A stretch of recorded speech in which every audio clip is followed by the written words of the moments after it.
keep it, swear this one you'll save. Better lock it in your pocket, taking this one to the grave. If I show you, then I know you. Eto, već duže vrijeme planiram snimiti ovu recenziju jer mislim da je vrlo bitno da s vama podijelim iskustvo, odnosno svoje mišljenje o proizvodima o kojima ću danas pričati. Pa evo, danas je napokon došao taj dan kad sam skupila te sve proizvode i odlučila snimiti recenziju. Radi se dakle o bazama za sjenila. Moram priznati da već skoro 2 godine koristim baze i da dosta često eksperimentiram s istima iz razloga što od kako sam prvi put stavila bazu pa onda gore sjenilo i kad sam vidjela dakle koliko baza u stvari pomaže da su nijanse sjenila intenzivnije, kako se pojačava pigmentiranost samih sjenila, da se toliko ne skupljaju u pregibima, da iako imate ne znam masniju kožu i to, da ipak to stvarno jako puno pomaže i mislim da kad jednom probate bilo koju bazu ili naravno kad nađete onu koja će vam odgovarati da ćete je zauvijek koristiti. Tako da ako do sada niste koristili baze, svakako preporučam svima, bez obzira kakvu kožu imali ili ne znam kakav tip kože ili kakva sjenila da koristite, mislim da će svima dobro doći. Evo, ja vam danas recenziram kojih, ne znam koliko ih je, 9-10 baza za sjenila koje ja koristim, sad duže, kraće nije bitno, ima neke s kojima sam normalno više zadovoljna pa ih koristim već 3., 4., 5. pakiranje, a naravno ima i onih koje sam prvi put tek kupila i koje su bile dakle u fazi testiranja kako bi vam mogla nešto više reći o njima.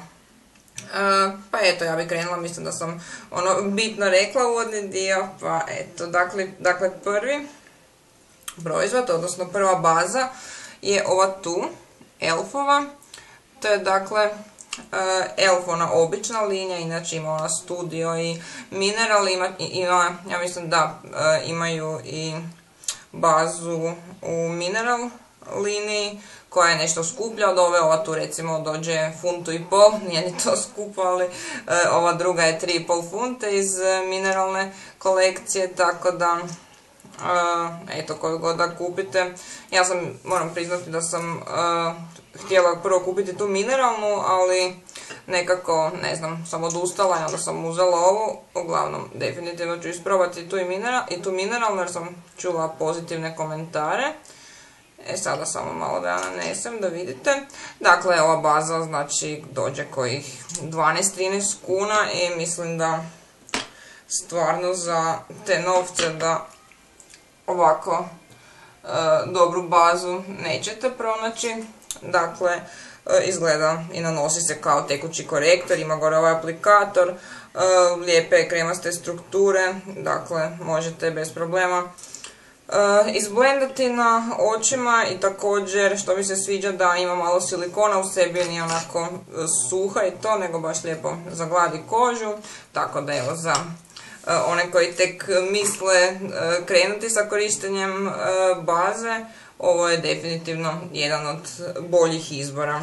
Druga baza nisam rekla o kojoj količini dolazi, mislim da mi niti ne piše, da ne piše, dobro, nema veze. Onda druga baza koju imam je ova tu, to je V7.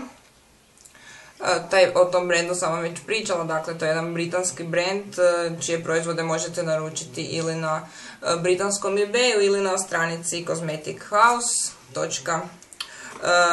Znači baš je britanska stranica, morate staviti UK na kraju. Ova baza mi je također i više nego odlična, košta koje 2 funte. Ja kad sam je naručivala je nije bilo na Cosmetic House stranici pa sam je uzela na eBayu, ali i tamo je vrlo jeftina. Ima slični ovaj aplikator kao i ova Elfova baza, no kad se ovako nanese malo je drugčije, dakle nije u boji kože, već je ovako bijelkasto, sad vam budem pokazala. Dakle, izgleda ovako, a kad ju razmažemo također je malo drugačije teksture, nije toliko svilenkasta kao što je recimo ova Elfova, već više kao krema djeluje, tako da kada nanesete na nju sjenilo, onako kao da ste nanijeli kremasto sjenilo djeluje, tako da uglavnom ja sam zadovoljna. Što se tiče nakupljanja sjenila u pregibu oka i ove V7 baze, mogu reći da koja 2-3 sata duže će vam definitivno držati sjenilo, no naravno ne baš sad 7-8 sati, tako da eventualno dobro je za to, dakle da intenzitet samih sjenila, odnosno pigmentiranost bude veća. Zatim imamo ovu tu Revlonovu Vital Radiance bazu, koja je također u boji kože, izgleda ovako kao neki kremasti korektor u okrugloj kutici. Sama tekstura ove baze je jako slična baš korektorima i na prvu bi možda i pomislili da je korektor. Naravno puno baza liči na kremaste korektore, dakle ovako izgleda. Moram priznati da je malo gušće teksture od ovih prethodnih o kojima sam vam pričala, no ja sam vrlo zadovoljna s njom, do sada sam je testirala 3-4 puta i stvarno lijepo zagladi, znači ujednači sam ton kože na kapcima, recimo ako imate problema s crvenilom, zatim naravno kao i sve ostale baze pomaže kod samog intenziteta sjenila, a što se tiče nakupljanja u pregibima, rekla bi onako da je srednje dobra, iz razloga također ne može držati sjenilo kojih 7-8 sati, već neko kraće razdoblje. Zatim imam ovu tu Essence iz Essence I Love kolekcije, zove se dakle I Love Stage. To je baza s kojom sam stvarno zadovoljna i košta oko 30 kuna, mislim, ili 21, ne znam, ispričavam se, trebala bi provjeriti. Uglavnom nije skupa, a i ova prethodna Revlonova o kojoj sam vam pričala također je koje 2 funte. Ova Essence baza dostupna je naravno kod nas, vjerojatno ste već zamijetili, odnosno cijelu tu I Love kolekciju, a već sam vam i pisala o toj kolekciji, tako da ste već imali prilike čuti nešto. Ima također ovaj aplikator kao i većina ostalih baza. Također izgleda ovako kao neki tekući korektor, malo rijeđe teksture. Ova baza je stvarno, može bez problema parirati i puno skupljim bazama. Recimo meni osobno je bolja od Art Deco baze koja je duplo skuplja od ove Essence. Pomaže dakle, osim one sve primjene što sam rekla, za razliku od ove prethodne 3 o kojima sam pričala, stvarno skoro cijelo radno vrijeme meni izdrži da mi se sjenila ne nakupljaju u pregibima, da se ne zamasti koža, tako da mislim da je ovo definitivno dobro ulaganje ako odlučite kupiti ovu bazu. Sljedeća je ova tu Alverde. Kao što znate, Alverde to je prirodna kozmetika, pa ima malo čudan miris i dekorativna i preparativna njihova kozmetika, no ja volim jako neke njihove proizvode, tako da sam se već i navikla na taj miris. Ova tu baza ima jedan nedostatak, recimo tako. Problem je to, dakle, ako imate možda malo bolje suhu kožu, da nakon što nanesete ovu bazu, da kao da vam se one sitne grudice počnu stvarati, dakle, neće se lijepo upiti u kožu, dosta je suhe teksture i ne znam iz kojeg razloga, sve ovisi, dakle, koliko vam je u tom trenutku kad je nanosite koža hidratizirana, tako da nije mi jasno zašto je takve teksture, zašto je tako napravljena. Inače cijena je kojih 30 kuna i dolazi u količini od 15 ml, što je zapravo dosta. Ja je već stvarno dugo imam. Uglavnom je koristim kad radim svočeve. Ovako kao baza je čisto solidna, izgleda ovako, dakle bijela je, malo gušće teksture odrađuje ok posao, dakle, i to, ali kažem, malo je, evo već i sad se vidi kad je, dakle, pokušavam razmazati da nekako kao da na nekim dijelovima se neće lijepo upiti u kožu. Sad iz kojeg je to razloga, dobro, ne znam sad koliko vi to vidite na kameri, ali po meni je to jedan nedostatak, tako da, dobro.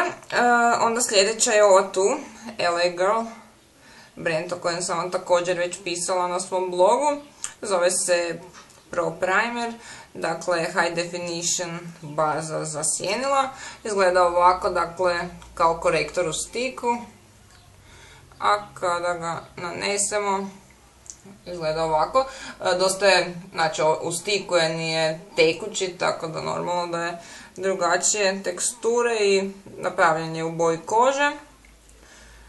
Sad ovaj proizvod se bez problema može koristiti kao korektor, ja sam ga znala stavljati ispod očiju, evo mogu vam malo i pokazati. Čisto lijepo odrađuje i taj posao, a naravno i kao baza pomaže da vam sjenila na očima jednostavno duže traju. Ali evo, ja sam mu otkrila jednu drugu namjenu, tako da ga više koristim, znači kao korektor za ispod očiju nego kao bazu za sjenila.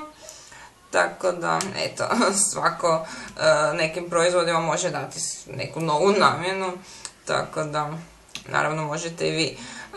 Ovaj proizvod, ja mislim da dođe kojih 30, ne znam sad, 30 ili 40 kuna, ja mislim da 29,90 na LA Girl kozmetika stranici, koja je, znači, već jedno vrijeme u opticaju i možete s nje naručivati, ne morate imati, dakle, niti PayPal, nego jednostavno platite preko opće uplatnice i za nekoliko dana dobijete paket. Sljedeća baza o kojoj govorim je ova tu, to je, ja mislim, jedna od najpoznatijih baza tu kod nas, pošto je dostupna u našim drogerijama, to je, dakle, Art Deco, baza za sjenilo koja košta oko, ja mislim da 50 kuna, 49, 48, i dolazi u količini od 5 ml, izgleda ovako na prvu kao da je u boji kože, no kada se nanese je malo svjetlija. Tekstura je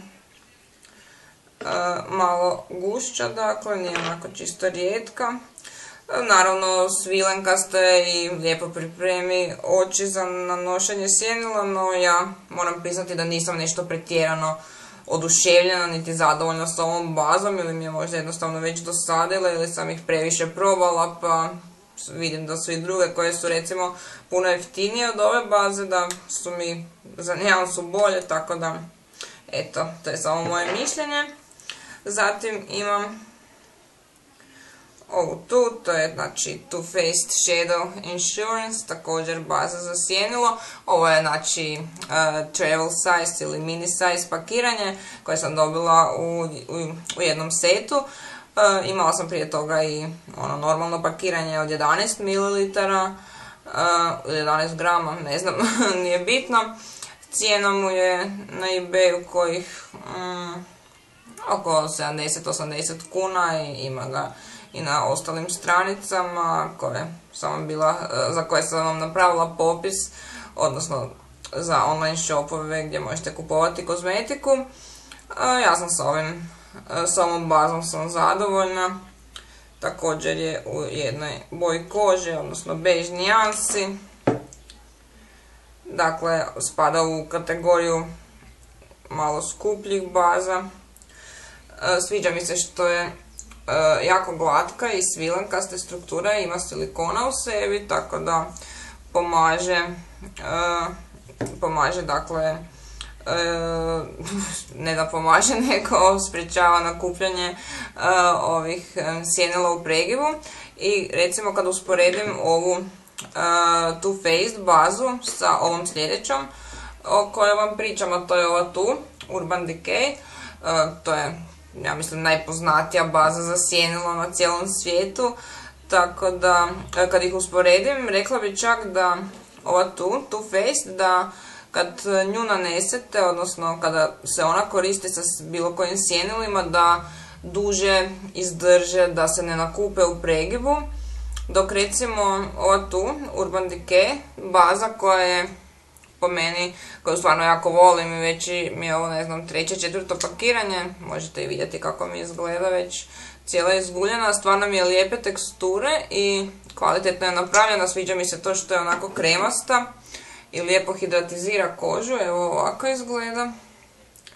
No, primijetila sam da stvarno dugo ne drži, odnosno istina je da je intenzitet samih nijansi jači i da nekako ljepše izgleda kad se nanesu, no nakon 2, 3, 4 sata se već nakuplja sjenilo u pregibima. Recimo da stavite na jedno oko ovu bazu, a na drugo Essence, definitivno bi ova Essence duže izdržala, a pogotovo ova Too Faced također sigurno duplo duže od ove Urban Decay.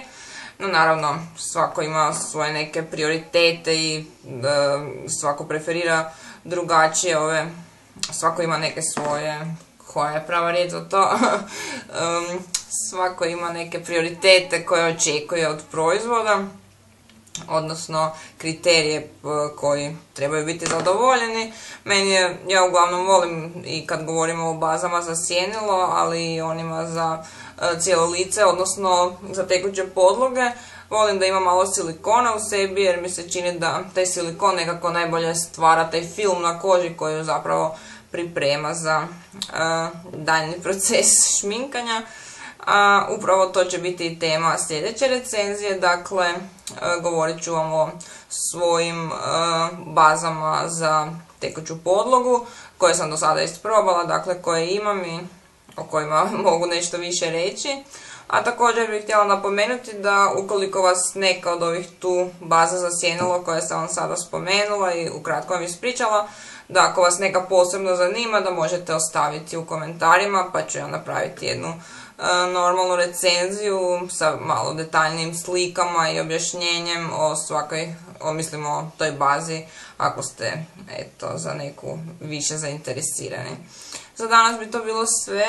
Eto, ja se nadam da ako ne koristite baze za sjenilo da će vas ova moja recenzija na to potaknuti. Ja stvarno ne mogu zamisliti